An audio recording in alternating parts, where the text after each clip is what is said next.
No computador. Então, boa noite a todos. Estamos aqui na Sociedade de Estudos Espíritas Francisco de Assis e hoje, dia 22 de agosto de 2024, nesse horário de 18h40, nós faremos a nossa palestra pública em que o tema é o Evangelho segundo o Espiritismo, capítulo 5, Bem-aventurados os aflitos, item 16 e 17. E a nossa expositora de hoje é a nossa amiga do CEMICA, Dani Soares, aqui de Petrópolis. CEMICA é Centro Espírita Missionários da Caridade. Isso. Isso. E, então, antes da, da Dani começar, nós vamos pedir para a nossa querida amiga Carmen Matos fazer a leitura do preparo e a nossa prece inicial, tá bom?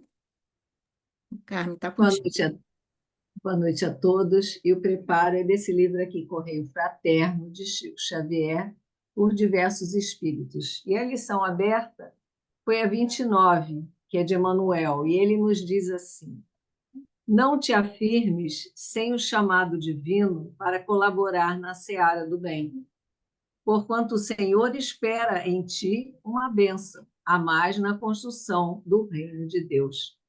Como me certificarei de que isso ocorre? Perguntamos para nós mesmos. Detente, todavia, na acústica da alma, onde se te sensibiliza o espírito ante as dores alheias. O céu te alcança através da luz com que te clareia o caminho. O Senhor te fala pelo amor com que se te internece o coração. Dirás, talvez, que existem milhares de encargos iguais uns aos outros e que os dias são semelhantes entre si. Entretanto, se analisares os valores do trabalho e as surpresas do tempo, para logo descobres que, com as oportunidades originais de cada dia, tens serviço sob tua responsabilidade pessoal, que os teus amigos, por mais íntimos e afins, não conseguiriam realizar. Observa cada acontecimento que te envolve e cada irmão que te cruza o caminho, e verificarás em que lado da questão e em que problema do próximo espera o Senhor venhas a funcionar por peça de luz e consolação, paz e vida. Ergue-te cada manhã para servir e deixa que teu coração compreenda e ampare, reconforte e auxilie. Perceberás desse modo que o Senhor te chamou como és, com o que tens, onde te encontras e como te encontras, para seres uma bênção entre ele e os outros, traço de união à terra, entre a terra e os céus. Emmanuel. Então, amigos, aqui, essas lições só nos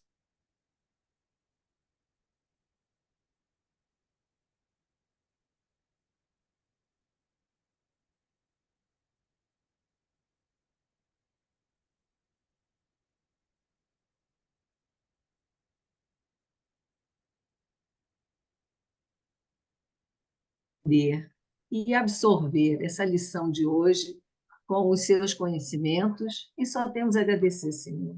Essa oportunidade abençoe a todos nós aqui presentes, nossas famílias, nossos propósitos e aqueles que não conseguiram entrar hoje, que eles também possam receber de Francisco de Assis essas bênçãos do alto.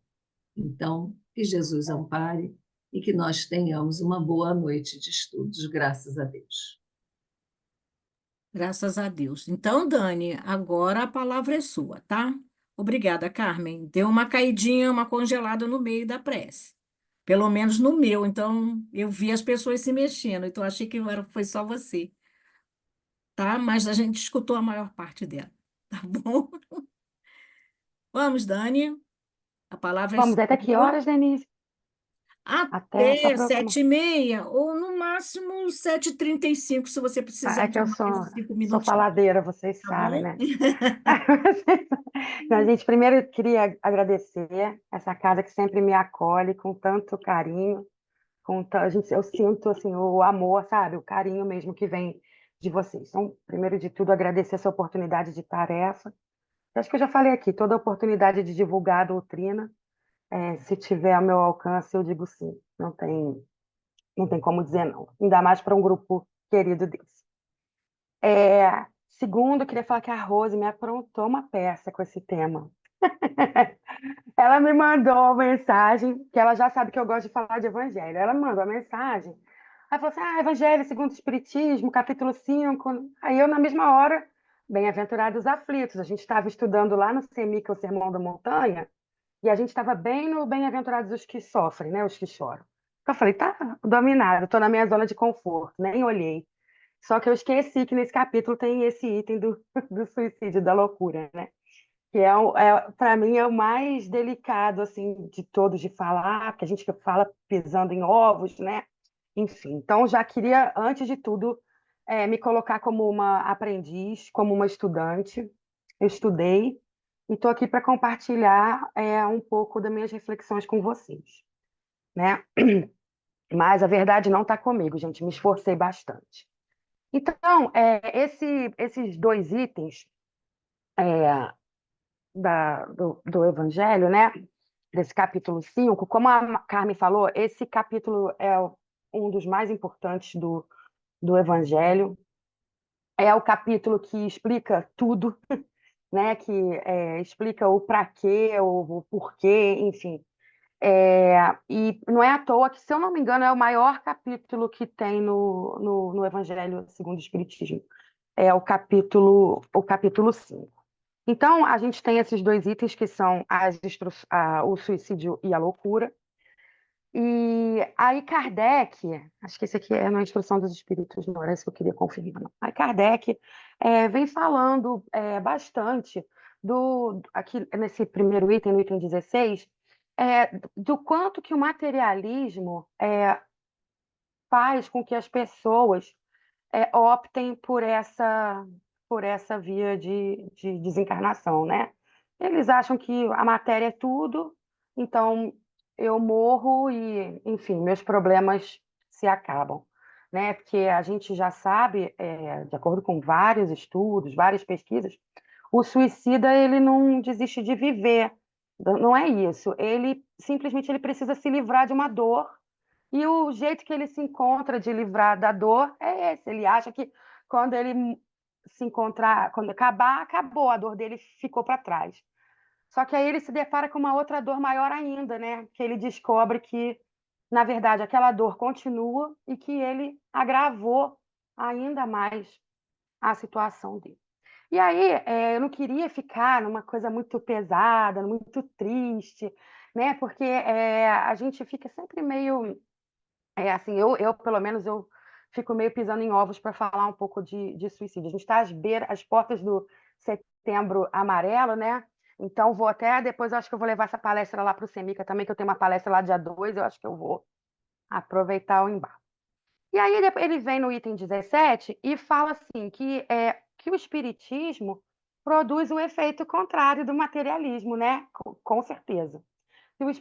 Quando a pessoa conhece o espiritismo, ela começa a pensar se o suicídio realmente vale a pena, não vale a pena, né? E a gente descobre que a dor não acaba. Então, eu fiquei pensando muito assim, qual é a verdadeira importância do conhecimento da doutrina espírita nas nossas vidas? Porque, para mim, fez toda a diferença, né? É uma Daniele antes da doutrina, outra Daniele depois da doutrina. E, claro, sabendo que a gente tem muita estrada para percorrer ainda, né? Mas realmente a doutrina é um divisor de águas, pelo menos na minha vida. E aí, porque logo que eu, falo da minha experiência, né? Que de mim eu posso falar, que eu vi para a doutrina, eu me maravilhei com tanto estudo. Eu gosto de estudar, né? Eu me maravilhei com tanto estudo, com tanto conhecimento. Mas o que que a gente faz desse conhecimento? Para que que a gente estuda? Para que que a gente, né, dá uma sede assim no início, né? E a gente estuda, estuda, estuda, mas para quê? Só para saber? né? Só para saber de que me serve saber que os espíritos existem? De que me serve saber que existe um mundo espiritual? De que serve saber que tem mediunidade, né? Então, o que todo esse conhecimento nas minhas mãos vai fazer? Para quê? Né? Do que vai me servir saber todas essas coisas que a doutrina entrega para a gente? E qual é o sentido que a gente dá para as nossas vidas a partir do momento que a gente se aproxima desses conhecimentos, né? Então, eu peguei e fiz uma listinha rápida de 5 coisas que a doutrina conta para a gente que é capaz de provocar grandes transformações na gente dessa maneira, que a gente sai lá do materialismo, né? Onde que no primeiro momento a gente acha que a morte pode ser a saída para o nosso problema, se eu tenho uma dívida muito grande, então vamos matar, a dívida que fique para lá, né? Para esse outro momento que a gente percebe que não, esse momento que a gente está aqui encarnado, por mais doloroso que seja, por mais aflito que seja, é importante eu viver ele cada segundo bem vivido e para poder construir um futuro melhor para mim, né? Então, eu separei essas 5 itens, 5 coisas que cada uma delas, conforme eu fui ouvindo, foi sendo capaz de ir transformando um pouquinho o meu ponto de vista. Tem um item do Evangelho que é o ponto de vista, e eu acho que é justamente isso que a doutrina faz da gente, com a gente. Tira o foco, né, da nossa existência da matéria e muda o foco para o espírito, né, para a espiritualidade. Então, eu fiquei pensando assim, então qual seria a primeira coisa? Para mim, a primeira coisa de todas, nem está listada aqui, já está na pergunta número 1, né? Que quando a doutrina vem e muda para a gente a ideia do Deus que a gente tinha. Eu vinha da Igreja Católica, então a gente tem aquela ideia daquele Deus antropomórfico, aquele Deus punitivo, com sensações humanas, né? O Deus que tem raiva, o Deus que tem que perdoar. Então, a primeira coisa que a doutrina faz é quebrar esse paradigma, a gente entender que Deus é um Pai amoroso, misericordioso, justo, bom, né? Que Deus não castiga, que Deus não se vinga, que tudo é um efeito da lei, né? Na verdade, tudo é a gente que decide qual é o rumo que a nossa vida vai tomar. Então, essa já é a primeira coisa assim quando a gente abre o livro dos Espíritos, olha aquela pergunta número 1, ela já bota a gente muito para pensar. A irmã Rosa, que é a nossa mentora lá no Semica, toda vez que a gente está com uma coisa, assim, uma questão muito daquelas que ela fala, é porque vocês ainda não entenderam a pergunta número 1. Volta lá e estuda a pergunta número 1 de novo. Por quê? Porque quando a gente entende esse Deus imanente, né, que está em tudo, que está em todos, e a gente se reconhece como verdadeiro filho de Deus, a gente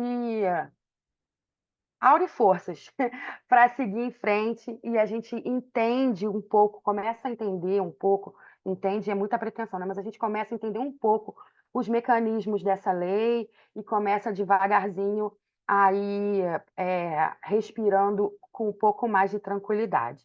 Eu vou contar uma história, eu gosto de contar história, eu sou evangelizadora. Evangelizadora conta história. Tem uma história era um navio, de um cruzeiro, e estava tendo uma festa eu não sei muitas palavras assim de nave, mas acho que é convés, né? Estava tendo uma festa muito chique, estava todo mundo muito feliz, bebendo, dançando, confraternizando.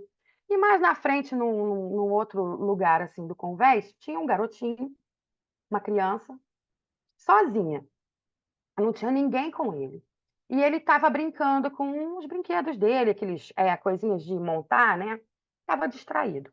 E a festa lá, todo mundo aproveitando tudo de bom que a matéria tem para oferecer. E aí, de repente, começou uma ventania muito forte, os raios começaram a aparecer no céu e caiu aquela tempestade muito, muito forte. em cima do navio. O navio começou a sacudir, as pessoas tinham que se agarrar para a enxurrada, para a água não levar, né? Não derrubar para o mar, e todo mundo entrou num desespero, numa coisa, começou a gritar, gritar, gritar.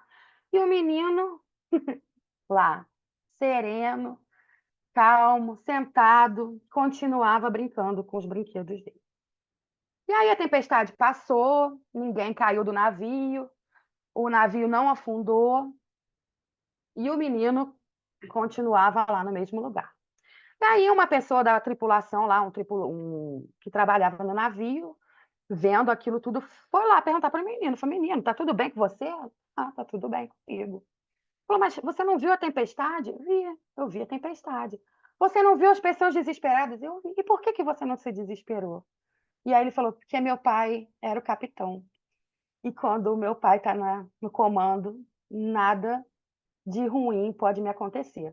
E eu acho que é isso que a doutrina faz com a gente, com essa primeira coisa que eu estou falando, que é o entendimento desse Deus Pai. Quando a gente sabe que a nossa vida está na mão de Deus, por pior que seja a experiência que a gente está passando, a gente vai sofrer. Não vamos ficar com aquela história que o espírita cultua o sofrimento, o espírita adora. Não é isso. A gente vai sofrer, a gente vai ficar triste. Mas a gente fica triste sem revolta, sem se revoltar contra a vida. A gente entende que aquilo é um momento passageiro e que é aquilo que vai fortalecer a gente para a nossa caminhada vida fora. Então, essa é a primeira paradigma assim, que eu acho que o espiritismo faz e que transforma nosso ponto de vista. O segundo deles, que para mim aqui na minha lista é o primeiro, é a reencarnação, né? A gente sabe que a vida não acaba, né? Que na verdade a vida é imortal, né? O que acaba é a matéria, é o que fica é a matéria. Mas o eu, né? A minha individualidade permanece. E aí, quando a gente também entende isso, muito dessa nosso sofrimento, dessa nossa agonia, começa a diluir, porque a gente começa a entender que hoje a gente está colhendo aquilo que a gente plantou ontem. E que a gente precisa plantar bem hoje, né? Para a gente colher no futuro. Então, com a reencarnação, a gente entende que a razão que a gente está, por que a gente está aqui, para que a gente está aqui e qual é o nosso objetivo, né? Então, a gente saber que existe vida após a morte, saber que as pessoas voltam, não é para a gente saber que só saber, é para a gente saber que nós voltamos. Nós somos esses que tivemos essa outra oportunidade, né? Então, não é para a gente olhar a vida do vizinho, não é para a gente investigar a vida do nosso filho, do outro, da sogra, não é para isso. É para a gente analisar a gente, é para a gente se conhecer a nós mesmos. Para isso que serve o conhecimento da doutrina espírita. E aí eu listei uma segunda coisa, que é a lei de causa e efeito. Que essa lei, que é uma lei divina, né? Uma lei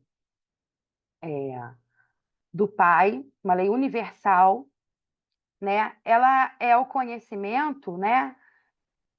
Que, que nos oferece a informação de que as nossas histórias de vida elas estão profundamente relacionadas com aquilo que aconteceu em outras existências, né? Mas a gente também tem que tomar muito cuidado e não culpar sempre o passado. Aqui nesse capítulo mesmo tem ali as causas atuais e as causas anteriores da aflição. Tem uma amiga que ela foi atropelada quando ela era criança. Agora ela já tem mais de 40 anos. Tudo que ela precisa dar uma justificativa, não, isso é porque eu fui atropelada quando eu era pequena. Realmente foi um atropelamento horrível. E aí ela falou, amiga, a psicóloga me falou que eu não posso mais usar essa desculpa, que essa desculpa está no passado, não posso mais usar. Então, é a gente entender que também nem tudo está no passado. E tem coisas que é a gente mesmo, tem sofrimento que é a gente mesmo que provoca, né? Não adianta a gente avançar o sinal vermelho com o carro, aí bate o carro, aí vai falar: ah, meu Deus, é porque eu fiz algo, pintei a unha de Jesus quando ele estava pregado na cruz. Não, não é por isso. É porque nesse momento eu tomei a decisão de atravessar o sinal vermelho, né? Mas às vezes a gente experimenta coisas muito graves, doenças que não curam, que não têm explicação, a criancinha, às vezes, que já nasce num sofrimento horrível, né? Aí vai para o hospital, cuida, não dá certo, não dá certo a operação, volta, aí cura uma coisa, aparece outra. E aí a gente ouve aquela pessoa falar assim: meu Deus, nada dá certo para essa pessoa, ela já nasceu com essa dificuldade. Aí pode ser que essa seja uma causa anterior das aflições, né? Mas o que eu quero dizer é que a lei de causa e efeito explica muitas das nossas dores, muitas das nossas angústias, né? A lei de causa e efeito, ela explica isso. Então, a doutrina vem e ela ajuda a gente a entender isso, e ajuda a gente a entender essas dores, né, profundas que a gente tem. E a gente, às vezes, não consegue entender tudo aquilo que está acontecendo ao nosso redor. Mas, a partir do momento do conhecimento da doutrina, a gente começa não a entender tudo, mas a vislumbrar um entendimento, né? Então, se a gente não entende de doutrina espírita, a gente não entende de mediunidade. E por que é importante a gente saber de mediunidade? O que me interessa saber o que é a mediunidade de tipologia báscula? Isso não me ajuda em nada. Ela fala: o que isso vai me ajudar a resolver meu problema com a minha sogra? Isso não ajuda a gente em nada. Mas a partir do momento que a gente entende que existe toda uma população espiritual ao nosso redor, saber que esses espíritos influenciam pessoas, né? E saber o mecanismo pelo qual eles provocam essas influências, a gente pode começar a escolher qual é o tipo de companhia espiritual que a gente quer compartilhar, né? Então, entender a mediunidade também ajuda muito a gente, porque às vezes a gente pode ir de sutis influências a obsessões severas, né? E aquilo provoca, às vezes, na pessoa um arrastamento que depois que ela está enrolada, ela não consegue mais se libertar sozinha. Então, a doutrina espírita traz para a gente também esse conhecimento da mediunidade, e isso também ajuda muito a gente não ir para o fundo do poço, né? A gente chega só até a metade.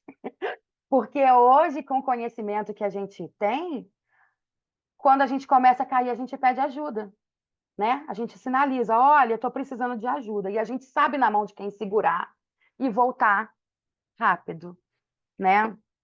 Então, a gente sabe que existem essas energias espirituais que vinculam a gente a outros espíritos, encarnados e desencarnados, né? E aí, quando a gente está estudando a mediunidade, não é para a gente ficar decifrando os enigmas da vida, nem para a gente consultar nenhuma. Como é que chamava aquilo? Pitonisa? Era, né? Nem para a gente ficar consultando nada daquilo. É para entender o que gosta de Jacobson, quando ele fala: gente, mediunidade estuda o espírito. E nós somos espíritos. E a gente está entendendo de nós mesmos, né? É para a gente entender também que essas influências não acontecem, essas obsessões não acontecem só nos livros de André Luiz, acontece dentro da nossa casa, né? E às vezes a gente tem um filho adolescente, uma filha adolescente, e a gente vê que começa a ficar muito dentro do quarto, começa a ficar muito quietinho, perde a vaidade, começa a usar uns moletons muito compridos, né? Já viram essa garotada que usa moletom? Moletom, eles têm uma mania de ficar segurando assim. Eu trabalho com muitos adolescentes, né? E muitos deles estão provocando essas autolesões. Vocês já ouviram falar? Eles se cortam e se cortam de uma maneira muito profunda. E eles usam esses moletons justamente para esconder essas feridas, né, que eles se provocam. E por que que eles fazem isso? Para se desconectar da dor que eles estão sentindo. E eles provocam uma dor física, e porque naquele momento é só aquela dor que ele está ligado, a outra ele esquece. Então, quando a gente estuda de espiritismo, a gente entende que isso pode acontecer dentro da nossa casa. E se acontecer, a gente tem meios de ajudar o nosso filho, né? Ano passado, nós perdemos uma aluna do curso lá de 17 anos pelas vias do suicídio. E ela começou justamente com essa prática da autolesão, né? Então é uma coisa que a gente tem que prestar muita atenção dentro das nossas casas. E muitas vezes isso começa com um processo simples de influenciação, que os adolescentes estão muito sujeitos a esses processos, né? Porque estão na eclosão dos hormônios, e, enfim, estão muito suscetíveis, muito abertos, né? E às vezes é de uma simples influência, chega a um ponto de obsessão que eles se machucam e até podem chegar ao extremo, né? Então, é, essa angústia, né, que faz a gente procurar ir até um terapeuta, conversar, aconselhar, né? O terapeuta às vezes mostra para a gente aquelas saídas que a gente não enxerga. Às vezes precisa sugerir um psiquiatra para a gente poder tomar uma medicação e poder recuperar o fôlego para poder seguir em frente. É, tudo isso talvez pudesse ser diminuído se a gente conhecesse a doutrina, a mediunidade e os mecanismos da lei há mais tempo, né? Eu não estou querendo de maneira nenhuma diminuir nenhuma, nenhuma, nenhum processo de depressão, enfim.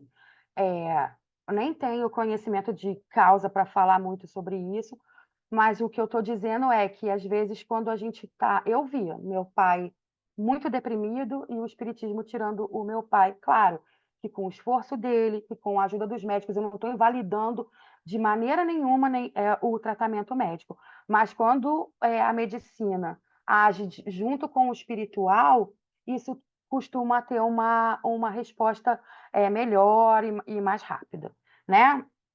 Então, vamos falar das coisas boas da doutrina. Então, a doutrina também ela conta com muitas outras coisas muito interessantes. E a doutrina fala para a gente da evolução, né? Somos criados simples e ignorantes, portanto, não somos maus, somos ignorantes. Estamos aprendendo ainda que o mal não é o melhor caminho, né? Então, e outra coisa que a doutrina ensina para a gente, quando ela nos mostra a evolução, é que o nosso destino é a felicidade. Se existe um determinismo na lei de Deus, é a nossa felicidade. Porque um dia seremos todos espíritos perfeitos. Portanto, felizes, né?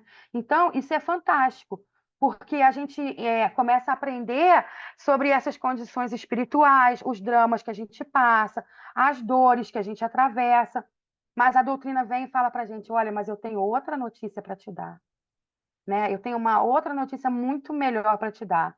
Todos nós seremos espíritos felizes, né? Porque não tem um ser, uma criatura de Deus que esteja consagrado para viver eternamente ao sofrimento. Portanto, por maior que seja o nosso sofrimento, Chico já falava, isso também passa, né? E aí a gente se agarra nisso e depende muito da gente, desse sofrimento passar, né? A gente se agarra nisso e faz a nossa tarefa direitinho para a gente conseguir passar um pouquinho mais rápido, né? Nós todos somos espíritos que temos uma perspectiva muito feliz, né?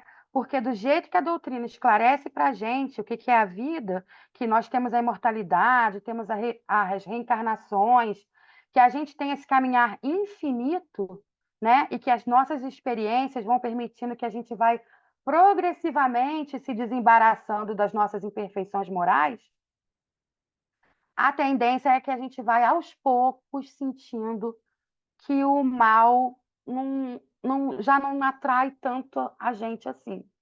A gente já começa a perder aquela atração, né? E devagarzinho a gente vai percebendo que isso não satisfaz mais a gente. Gregório, gente, né, lá de Libertação, ele cansou do mal, ele era um espírito das trevas profundas, e chegou uma hora que ele falou: que tédio, né? E nessa hora a mãe dele, que estava velando por eles, eu não quero falar quantos anos para não errar, mas muitos anos, conseguiu ajudar ele e tirar ele daquele lugar que ele se encontrava. Então, a gente que já está aqui, ó, na quinta-feira à noite, a gente não está em nenhum forró universitário, nenhum pagode, a gente está aqui estudando, procurando as nossas imperfeições. Não somos santos ainda, mas a gente já está com a nossa antena, com a direção pelo menos alinhada, né? Eu digo assim, depois que a gente descobre o objetivo, tudo fica mais fácil, porque aí a gente mira no objetivo e vai em frente. Vai dar um tropeço aqui, outro ali, vai aparecer uma pedra, a gente vai ter que contornar a pedra, mas o caminho que a gente quer seguir, a gente já sabe, né? E aí, tendo o Evangelho de Jesus como nossa bússola, aí não tem erro. A gente vai chegar. Não sei quanto tempo vai demorar, mas a gente vai chegar. Então, dessa maneira, a gente vai percebendo que nenhum de nós foi criado para o sofrimento, né? Que a gente foi criado para a felicidade, para sermos felizes. Então, às vezes a gente fala de doença, de depressão, de abandono, de desamor, né? Desses sofrimentos muito profundos que as criaturas atravessam. Mas é, a gente sabe que, através dessa lei da evolução, que o destino de todos nós é a felicidade, né? A felicidade é o nosso fim. Então, isso, gente, não tem como não mudar o nosso ponto de vista, como eu falei no início, né? É uma coisa profundamente transformadora, consoladora, né? Porque a gente sabe que, por exemplo, às vezes a gente está doente, uma doença grave, o médico falou, uma doença terminal, não tem mais o que fazer por você, a medicina não tem mais o que fazer por você. Mas o espírita sabe que ele não vai morrer da doença. O corpo dele vai morrer da doença, mas ele vai sobreviver a isso como espírito.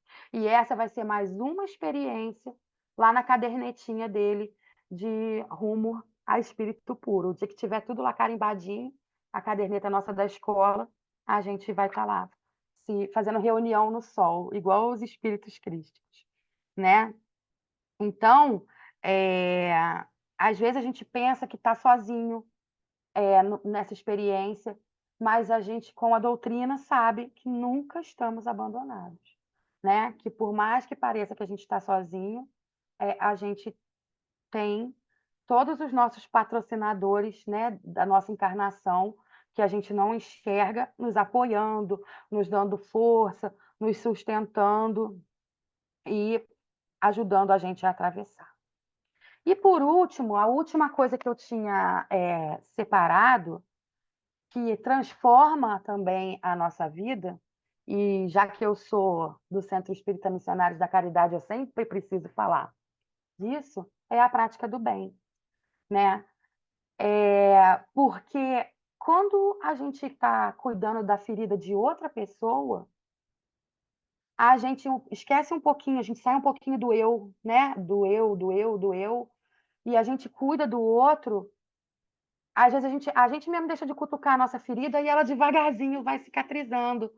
Porque às vezes a nossa ferida é muito aberta por causa do nosso egocentrismo, né? A gente fica pensando muito, eu sou uma vítima, eu sou um coitado, pobre de mim.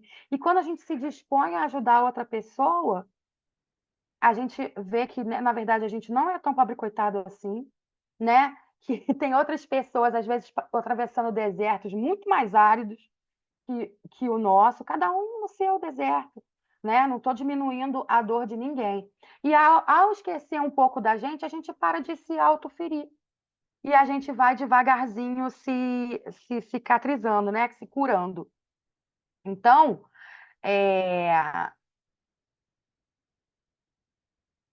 A gente, às vezes, quer tanto resolver as nossas questões emocionais, e o Evangelho, ele está cheio dessas dicas para a gente poder se curar. Porque no Evangelho, o que tem lá? Fala de amor, fala de renúncia dos bens terrenos, fala da capacidade de se desembaraçar das coisas materiais, né? E esse é o conhecimento que o Espiritismo nos traz, que pode de verdade transformar a nossa vida, que pode modificar a nossa história, né? Às vezes a gente vê, e assim, eu digo Espiritismo, gente, mas porque nós somos espíritas, né? Porque quando a pessoa encontra Jesus, não importa a religião, ela acerta o leme dela e vai em frente. E todas as religiões têm o seu mérito. Jesus não era espírita, né? Paulo de Tarso não era espírita, e ele era Saulo, e de uma hora para outra virou Paulo, e, enfim, é tudo aquilo que a gente sabe, né? Então, a partir desse momento que a gente está de posse desse conhecimento todo, eu vou olhar para aquele meu filho lá do moletom, ou que está atravessando por um momento ruim da vida, ou algum outro familiar, porque eu digo que a gente, dando plantão fraterno, a gente é muito bom, né? As pessoas, nossa, pegam um carinho pela gente, ai, muito obrigada, você é muito boa. Aí basta ter dentro da nossa casa uma pessoa com algum sofrimento, que a gente faz o quê? Ai, bobeira, ih, tá dando, ih, não dá ouvido a isso, não.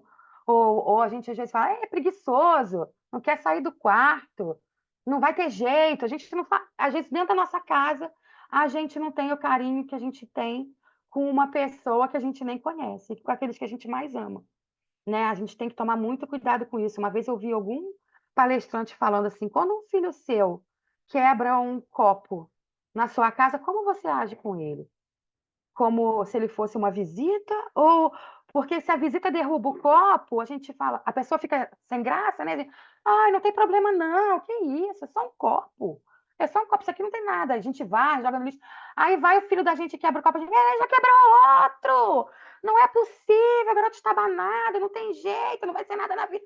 Gente, por que a gente faz isso com quem a gente mais ama, né? Então, a doutrina abre os olhos da gente para isso, que os nossos filhos também são espíritos, né? E que, apesar deles estarem por um tempo determinado sob a nossa responsabilidade, eles têm as próprias existências, eles vão ter as próprias dificuldades, eles vão atravessar os próprios desertos, para eles poderem também adquirir a experiência que a gente vai estar adquirindo.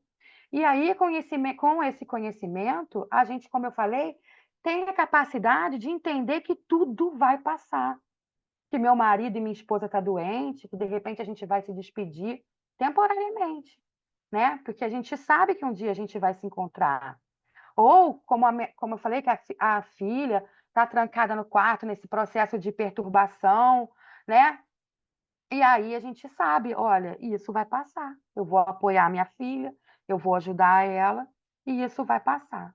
Por quê? Porque a partir do conhecimento da doutrina espírita, a gente consegue ler a nossa realidade através das verdades da doutrina, né? É engraçado que depois que a doutrina entra na gente, introjeta, a gente vai ver um filme, a gente aplica a doutrina. Ah, não, mas isso aqui, olha, isso aqui é assim, assim, assim. Ou a gente vai ler um livro, mesmo que o livro não seja espírita, a gente projeta aquela realidade do espiritismo. E o tempo inteiro, quando a gente está conversando com um colega, quando a gente está amparando um filho. Então, não é para a gente conhecer, não é um conhecimento para a gente ostentar, para a gente sair por aí falando, eu sei a pergunta 919 do Livro dos Espíritos, eu sei a pergunta 270. Não é para isso, né? É para a gente poder reinterpretar as nossas atitudes no lar. Não é para a gente ser fanático, né? Dar bom dia para espírito. Não, não é isso. É para a gente viver normalmente, como todas as pessoas vivem. Pegar ônibus, pagar a conta de luz, comprar o gás. O gás do espírita também acaba no domingo às 4 da tarde. Não tem nada de especial nisso, né? Para a gente ver se nosso dinheirinho vai dar até o final do mês, aí a gente fica ali no papel fazendo a continha, né? Tanto de natura, tanto de não sei o quê, para ver, vai dar. A gente também tem isso, a gente vai viver normalmente. Mas quando a gente sente esse aperto no coração, a gente lança a mão do nosso conhecimento, né? Aí é nessa hora que a gente vai lançar. Olha, eu não posso fazer isso. Apesar de eu ter vontade de fazer, eu não vou fazer. Eu não vou fazer, porque eu sei que isso não vai ser bom para mim. E isso no futuro não vai me trazer uma boa colheita, né? Aquela história do Paulo, tudo me é lícito, mas nem tudo me convém. A gente começa a pesar certas coisas na balança, né? Então, esse conhecimento, como eu falei, ele é profundamente libertador, profundamente transformador, né? Mas, voltando ao assunto do suicídio, hoje muitas pessoas estão procurando essa falsa solução, né? Petrópolis tem números alarmantes de suicidas, jovens suicidas. Hoje mesmo teve um caso de suicídio no centro da cidade, uma senhora suicidou. Então, os idosos estão cada vez mais cometendo esse ato, porque eles se sentem como um peso para as suas famílias, né? Vou dar trabalho. Os jovens, e hoje a gente já tem estatísticas de crianças, né? Menos de 7 anos de idade, que cometem o suicídio. A internet acaba incitando muito essa prática, né? A gente tem que estar de olhos muito abertos. E hoje eu estava pesquisando por causa da palestra, eu descobri que Petrópolis é a segunda cidade da região metropolitana com maior índice de suicídios no estado do Rio de Janeiro. Então, assim, é alarmante isso, né? E aí a gente pensa, gente, o que está acontecendo, né? O que está acontecendo é que estamos totalmente despreparados para esses dissabores da vida. Não aceitamos os nãos que a vida nos impõe, e aí, quando a gente não tem esse conhecimento de que a vida não acaba, de que o problema não termina, a gente pode acabar decidindo por isso, né? E a questão da loucura é aquela coisa que todo mundo fala, né? De médico e louco, todo mundo tem um pouco. Hoje em dia, antigamente, quando as pessoas tinham algum problema, alguma desordem mental, a família encarcerava aquela pessoa numa instituição, enfiava para lá e sumia da sociedade. Então, parece que hoje tem muito mais loucos do que se tinha antigamente, mas não é isso. Hoje a gente já sabe, graças a Deus, que isso não é o melhor, né, para as pessoas. A gente já tem muita medicação que ajuda a controlar. Muitas pessoas que antigamente eram trancafiadas nessas casas, hoje tomam suas medicações e têm suas vidas normais, né? Então, parece que é uma explosão porque, gente, é tudo, né? É bipolar, esquizofrênico, TDA, autismo. E aí você fala assim, gente, está crescendo desordenadamente. Não. Hoje tem muita medicação, as pessoas já não têm mais tanta vergonha, já não escondem. Tem uma coisa que eu aprendi, eu estudei isso na faculdade. Antigamente, quando uma família, mas isso é muito antigamente, quando a família tinha uma criança deficiente, ela pegava e largava na natureza, a própria sorte, para morrer, porque não queria cuidar, tinha vergonha da sociedade. E hoje já não tem mais isso. Então parece que tem muitos loucos, mas a gente continua ali na mesma estatística. E antigamente, na época de Kardec, tinha uma preocupação sobre se o espiritismo levava as pessoas à loucura. Kardec teve até um artigo na revista científica, ou na revista espírita, que ele mostra que não, que na verdade, depois do surgimento do espiritismo lá em Paris, os índices nos hospícios, nas casas de saúde mental diminuíram. Então, ele prova que não, que o espiritismo não vai deixar louco, não vai deixar ninguém louco. E deixa eu ver o que eu preparei só aqui, só uma coisinha para a gente encerrar.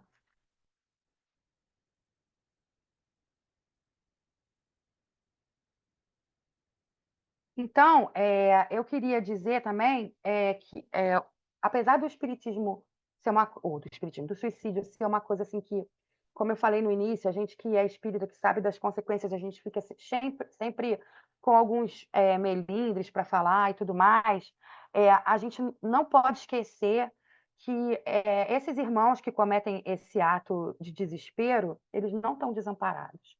né? Então, Dona Ivone Pereira, através da mediunidade maravilhosa dela, trouxe para a gente essa obra, ela está entre as 10 melhores obras espíritas do século, né? Que é Memórias, até me arrepio para falar, que é Memórias de um Suicida. É uma Bíblia, são mais de 500 páginas. Não sei se vocês já leram, mas assim, os 2 primeiros capítulos dão uma assustadinha, porque ela descreve com muitos detalhes, e olha que foi filtrado, né? Passou por uma régua aí. Ela descreve com muitos detalhes como que é a vida ali no vale, mas a partir do 3º capítulo eu só consigo enxergar a misericórdia de Deus nesse livro, porque esses espíritos, essas entidades não ficam em momento nenhum desamparadas. Elas levam anos, séculos para poder se refazer, mas elas estão o tempo inteiro assistidas, amparadas, acolhidas por ela própria, em pessoa, a mãe de todos nós, né? Nossa mãezinha Maria de Nazaré. Ela mesmo cuida de todos esses espíritos com muito amor, com muito carinho. Então, apesar de ser uma condição muito triste, muito difícil, a misericórdia ainda se encontra ali. Então, a mensagem que eu queria deixar por mais difícil que esteja, por mais difícil que pareça, a primeira de todos, o suicídio não é uma opção, não é o que vai resolver. E segundo de todos, a justiça divina está sempre de mãos dadas com a misericórdia de Deus. Se a gente acredita, como eu falei lá no início, naquele Deus, com aqueles atributos da divindade que estão lá, na pergunta 17, se não me engano. Estou desfilando meu conhecimento. Aquele Deus amoroso, justo, bom. Se a gente acredita naquilo, a gente não pode acreditar nunca que estamos sozinhos, que estamos desamparados, que estamos relegados à nossa própria sorte.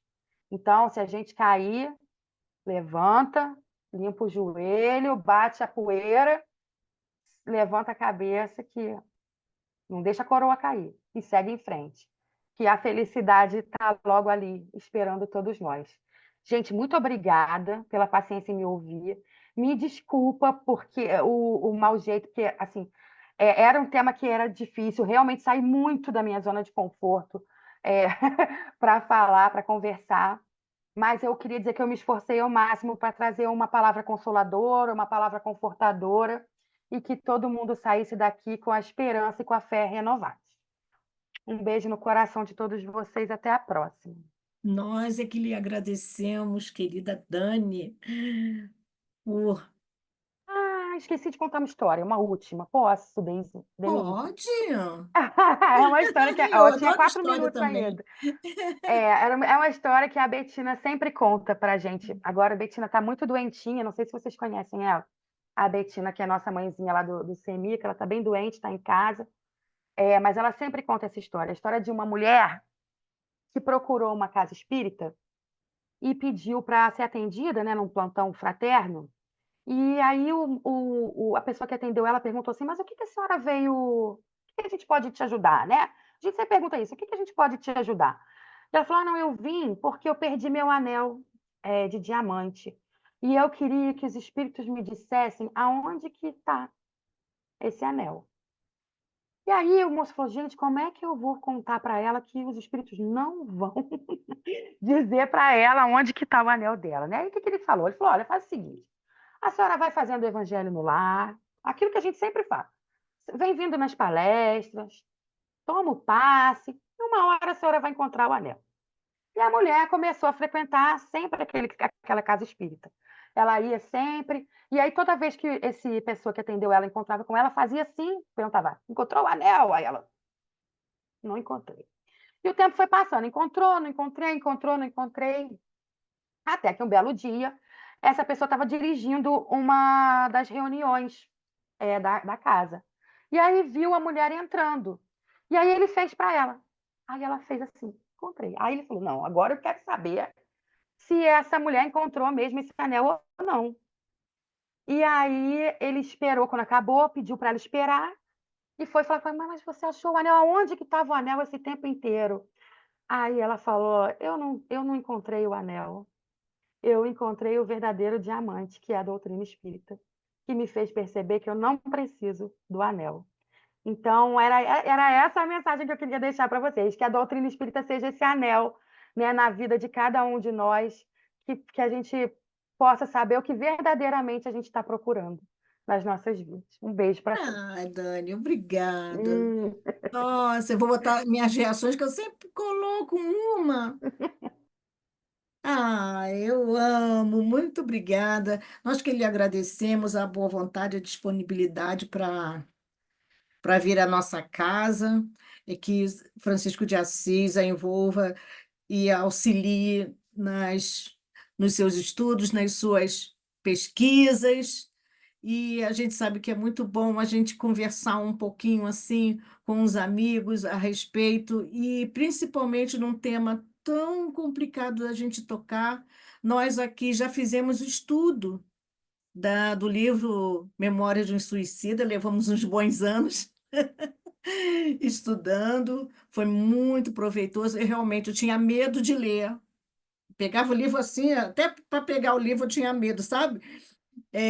Assim, não é medo do medo do livro, mas assim, medo de tocar nesse assunto, sabe? Medo isso, de saber alguma coisa que fosse me deixar impressionada. Realmente, o início do livro, a gente fica um pouco impressionado, mesmo para quem não tem, mas nada do que o estudo não faça do que esclarecer, né? isso aí. Uhum, Esclarecer, fazer com que a gente procure ver até de outra maneira exatamente os problemas de cada um das pessoas que sofrem dessa depressão, desse sentimento, né, dessa angústia, e que não sabe se colocar, não sabe se expressar, e acaba procurando outros meios, né, para terminar com um problema que a gente sabe que não termina, só se agrava, né?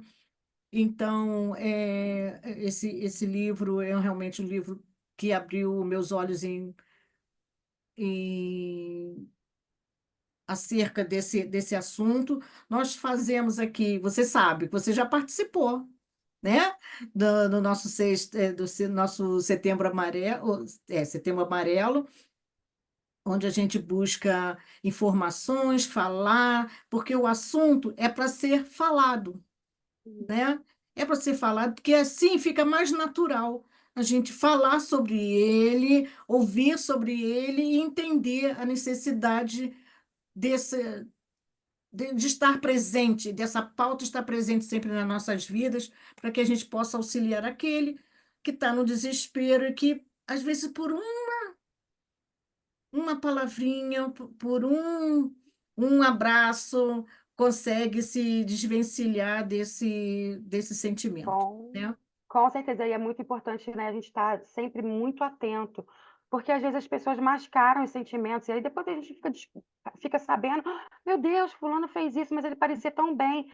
Tem um videozinho que rola na internet, pessoas antes do suicídio, aí vai mostrando a foto das pessoas, sabe assim, um mês antes, 20 dias antes, 10 dias antes, e você olha, você fala, gente, essa pessoa não parecia que ia fazer. Então, a gente poder estar muito atento, né, ao nosso redor e poder estender a mão também para quem precisa, com certeza. Eu assisti um filme para me preparar para essa palestra, acabou que eu esqueci de falar nele, chama o Filme dos Espíritos. Tem no YouTube, depois eu vou deixar o link lá no grupo para todo mundo. E Tá. aí mostra bem a história de um rapaz que ele está profundamente desesperado porque a esposa dele desencarnou, teve um câncer repentino e morreu. E ele está tentando. O filme começa ele tentando se jogar de uma ponte. E um varredor de rua entrega para ele o livro dos espíritos. E aí toda a vida dele é transformada a partir daquilo ali. Então vale muito a pena assistir. Se vocês puderem, Ah, chama O obrigada. Filme Tá, dos coloca lá no Espíritos. link, a gente vai, Vou o link lá colocar. a Beijo, obrigada. gente vai agradecer muito. Muito obrigada a você, que Deus continue abençoando ah, a sua casa, que a gente sabe que é uma casa muito gostosa de ficar. Eu sinto saudades, né? Mas, infelizmente, a gente acaba ficando muito preso na nossa casa, e custa um pouquinho a sair, passear, mas a gente precisa fazer essa troca, essa integração entre as casas espíritas para que a gente só, só ganhe com isso, todos nós, né? Com essa interação. Então, gente, muito obrigada. Boa noite a vocês todos. Obrigada por assistir, por ficar aqui junto conosco até o final. E nós agradecemos sempre a presença de todos, principalmente a presença do nosso Mestre Jesus junto a nós. Então, que agora possamos ligar os nossos pensamentos a Francisco, a Jesus, a Maria de Nazaré, querida mãe, que conforta com seus braços, seu manto amoroso, a todos esses irmãos, auxilia, está sempre ali juntinho, conforme a gente ouve testemunhos dos nossos irmãos suicidas que trouxeram para nós a realidade para que possamos auxiliar aos outros, para que não cometam o mesmo equívoco, pois que nosso Pai, nosso Deus é nosso Pai de amor e misericórdia e justiça, e nunca nos abandona. Então, só temos a agradecer a esse Pai. Toda oportunidade que temos de falar sobre um assunto tão importante, em que atingem tanta gente atualmente nesse ciclo em que nós estamos passando, que possamos abrir as nossas mentes e utilizar esses ensinamentos e principalmente o Evangelho do Jesus vivo em nossas vidas, a todos ao nosso redor, com muito amor. Lhe agradecemos, Senhor, lhe pedimos que seja encerrada a reunião da noite de hoje, sempre grato, Senhor, por sua justiça e misericórdia, e que permaneça junto a nós, hoje, agora e para todo sempre. Que assim seja, graças a Deus. Então, queridos, obrigado. Uma boa Boa noite a noite, todos. gente. Eu vou colocar também, Carmen. Olha, eu amo, Tá bom. eu Boa amo. noite a todos, Boa obrigado pela noite, obrigado a palestra. Boa noite. vocês. Muito obrigado mesmo, Dani. A gente sabe, você sabe que a gente vai te acionar novamente, né? Então, boa noite a todos. Eu vou desligar aqui para todos nós, tá bom? Ok. Ando na noite de hoje. Tchau, tchau. Até amanhã.